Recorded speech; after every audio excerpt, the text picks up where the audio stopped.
My name is Bruce Abdullah. I've been doing implants and periodontics for the last 30 years. Been teaching at the University of Illinois, teaching post-grad residents after they attain their graduate degree and teach them how to do implants. When a patient loses their teeth, what holds the jawbone together, a reconfiguration within the bone, and it creates a stimulatory process to the jawbone.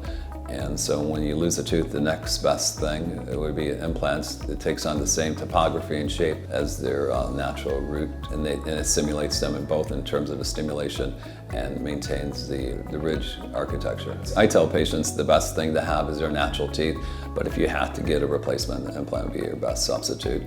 It all begins with how much bone we have to work with, and we'll explain to patients that we will only consider implants if the conditions are there or make the conditions favorable for an implant. The foundation has to be there, otherwise we're cheating ourselves in terms of longevity.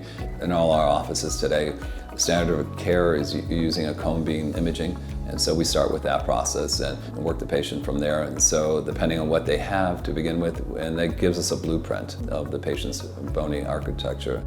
Quite often you don't need an implant for every single tooth that you're missing, so sometimes we could spread them accordingly, and if you're missing multiple teeth, we can do bridges off implants, we can do single implants. We also can do full replacement off of multiple implants. So it just depends on the type of architecture of bone we have, both in the way of thickness, length. We'll sometimes predetermine how many implants to place.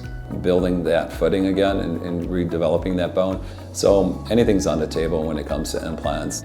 It just depends on how much disease there is, and quite often the biggest factor we have to look at is if there's disease presence, what we need to do to remove disease, not only in the existing site but the adjacent area. So the big picture always has to be looked at. And so when a patient comes in, we have to look at what brought us to this point and try to arrest that before even considering implants. Yeah, so I mean, implants isn't the end-all cure-all. What is the patient's social habits, the patient's motivation to want to keep their teeth and their implants for the rest of their life.